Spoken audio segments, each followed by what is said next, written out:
ها دابا كيفاش هاد القضيه هادي ديال الصحافه في لون بابا عروج، كيفاش هاد القضيه ديال السفيره امامه عواد في جمهوريه البيرو، ونفس السفيره امامه عواد تورطات في الرشاوي اللي كانت شدات للباراغواي، بالضبط داك البارتيدو كولورادو اللي هو الحاكم حاليا.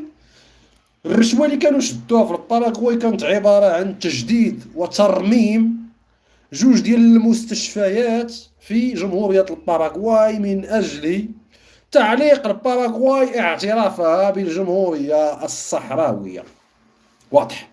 واللي توسط في هذه الرشوة هذه هي ديك السفيرة السفارة المغربية في البيرو زمن السفيرة عواد. يعني المشكل كيوقع على العاتق ديالك، ومن بعد المغرب عاد كانوا جابوا واحد السفير تما في الباراغواي نسيت الاسم ديالو. واضح. وديك عواد كانوا وقعوا لها مشاكل في البيرو، لان واحد النهار وزير الخارجيه قال لها دخلي سوق راسك.